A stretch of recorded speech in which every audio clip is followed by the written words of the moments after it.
Okay, so I haven't been posting as often. I've stopped puking out Red Dead Redemption 2 videos primarily just for viewership, and there's a couple of different reasons for that. Number one, the online mode sort of sucks. Number two, I don't really have any ideas for it. And number three, and really the most important one by far, Path of Exile just launched its biggest update ever, potentially, with a new league called Betrayal. Looking back at the recent Diablo shenanigans, with Diablo Immortal just sort of face planting, honestly, there has really never been a better time to try out Path of Exile. It's free, it has an unbelievable amount of content, and with the latest league, that has expanded even further. Not to mention the fact that there is no possible downside other than maybe you decide it's not for you, and then you return to alternative games. If you do get hooked though, there's thousands of hours worth of material. Easily, very easily. Not many games out there can boast that sort of longevity. This is not my official review of the Betrayal League. I need to do quite a bit more progression and work before feeling comfortable enough publishing that sort of video. Instead, this is a basic overview and first impressions video for those who maybe don't know about Path of Exile, don't really know what it is, or have had less time to dedicate to it so far in this league,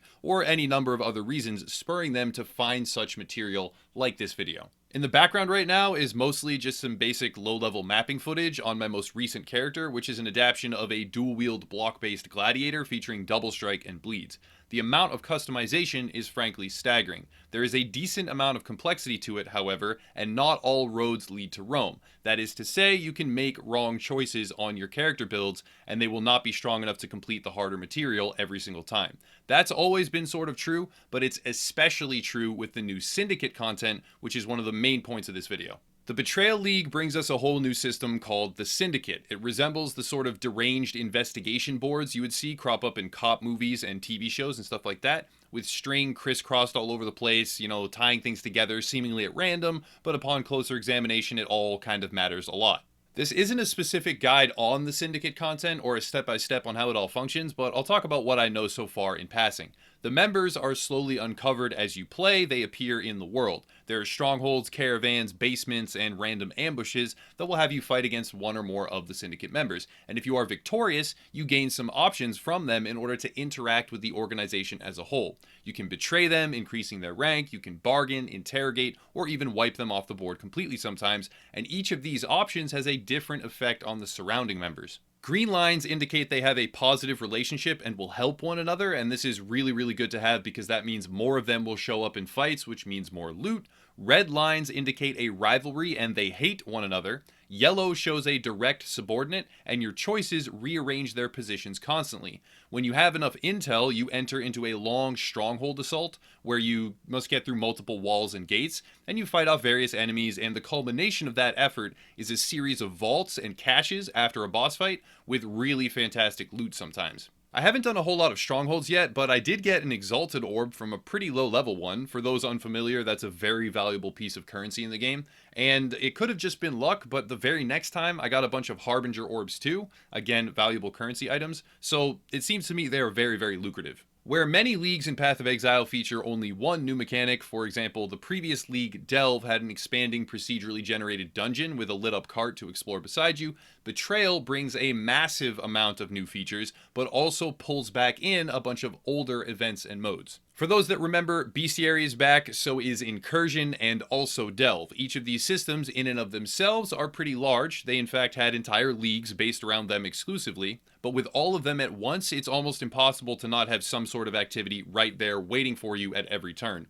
Bestiary lets you hunt down and capture rare monsters and then combine them at an altar for specific rewards. Incursion has timed extermination events as you build passages through a large pyramid with various exclusive rewards and bonuses. And Delve, as I said before, is an infinite procedurally generated mine with better rewards the deeper you go, unique bosses, modifiers, and much more. There are new skill gems, which has become sort of a staple with large content drops, and the idea of skills being items themselves allows for GGG, Grinding Gear Games, the developers behind Path of Exile, to be much more active while introducing new potential character build pathways and not have to make entire new classes. There are 7 classes, each with 3 subclasses, which drastically alter playstyle depending on your choice, and beyond that, the large passive skill tree is better balanced than ever. So far, it's early in the league, who knows what will be discovered later on, but from my own few characters thus far, it does seem pretty balanced. The great thing, and one of the most unique aspects of Path of Exile that has always been true, it's not unique to this particular league, it's always been true in the past as well, is the freedom of the passive tree. Sure, different characters specialize in different roles, but that's mostly due to their ascendancy classes and their starting locations on the passive tree. You can build across the expanse of nodes if you want to, and create something truly your own.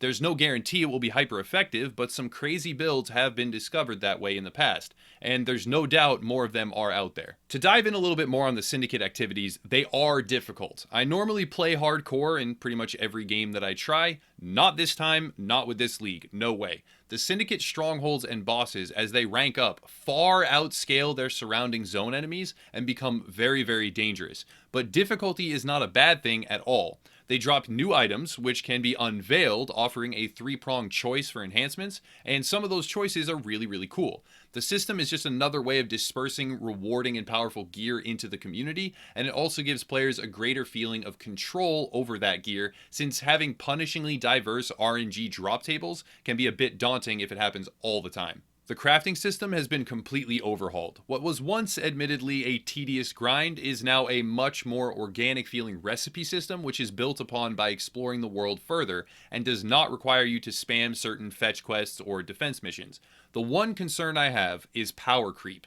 Power creep is when players slowly become too strong for their environment, and Path of Exile is a perfect example of that.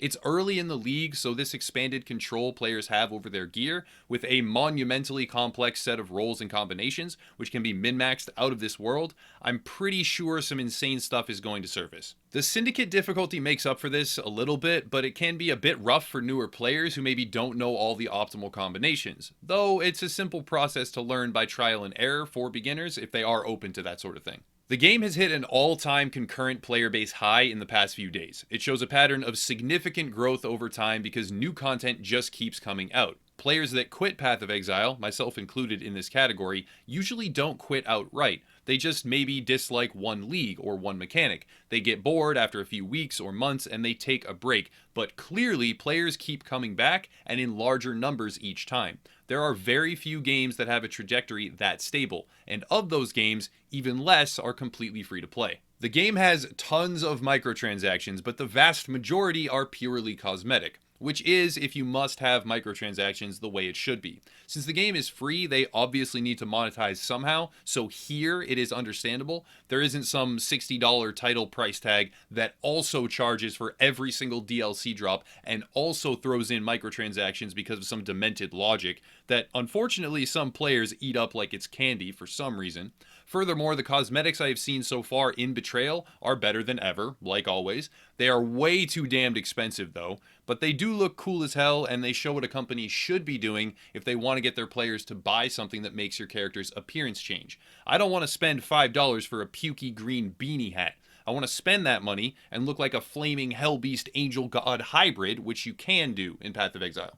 The storage space microtransactions are a bit of a different story. It's not something I will make a huge deal out of because you don't need them explicitly, but if you get really into the game, you're honestly going to want to buy some stash tabs, almost certainly. But make sure to just wait for a sale. They run the sales specifically for stash tabs often, and buying them if they are not on sale is stupidly expensive, so beware of that. That's one thing I'm really not a big fan of at all. Betrayal brings in so much new content. I lost track of the game as I covered Red Dead Redemption 2 and Fallout 76, so much so that I only remembered and caught up with Betrayal the day before it dropped, but it is truly massive. It's got great new loot, new skills, and the Syndicate is pretty fantastic. I will probably hold off on doing builds this time around. I did a few last league and they honestly weren't great. They were functional, I was clearing endgame with them, but I was not expert enough to find the most truly amazing combinations and setups.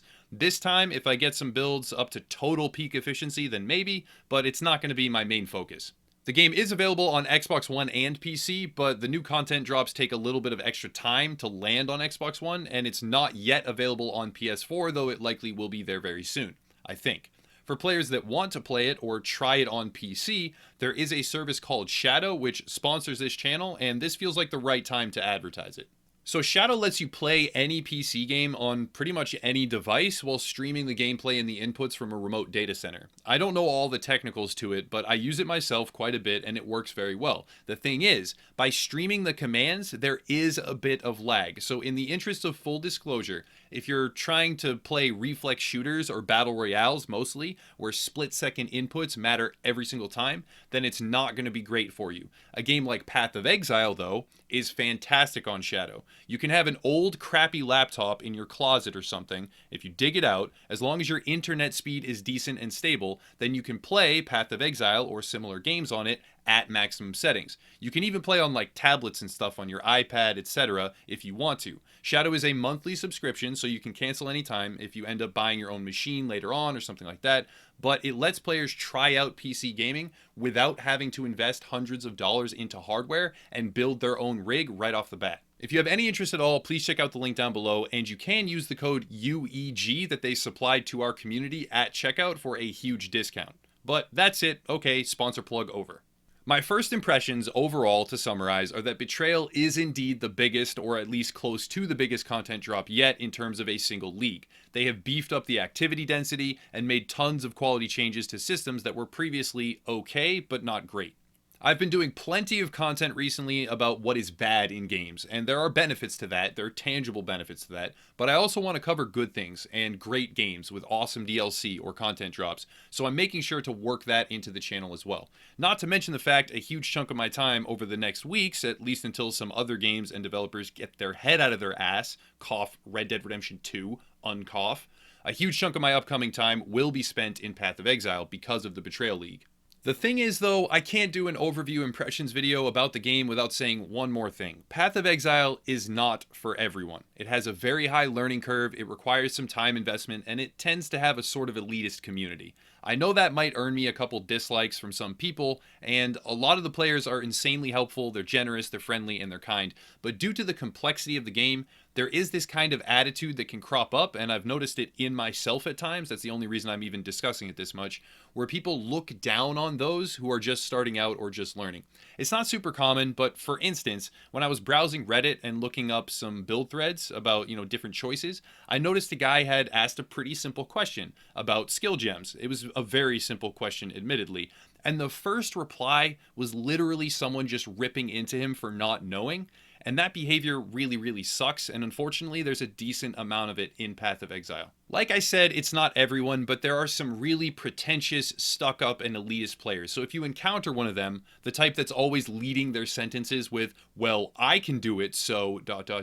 then you just need to avoid them. And outside of that, there is very little to hinder you from learning about the new Betrayal League in a really, really awesome way, with tons of content at every single turn, and you really won't get bored if you have any interest in top-down ARPGs. This is not a full review of the Betrayal League or Path of Exile in general, not in the slightest. I have reviewed the game before, sort of, mostly because IGN had done a hatchet job review right before Delve came out, and I will review Betrayal League itself in its entirety soon, but I wanted to do an overview of my impressions so far, and also, with Diablo the way it is right now, it's a pretty decent time to check out Path of Exile, especially if you don't like the direction that Blizzard is going. That's about it. If you want to support the channel or get involved with the communities, we have links down below to our Facebook group, Discord server, gaming forums, and some more stuff soon, but I'll wrap it up there. Thank you for watching, as always, and have a nice night.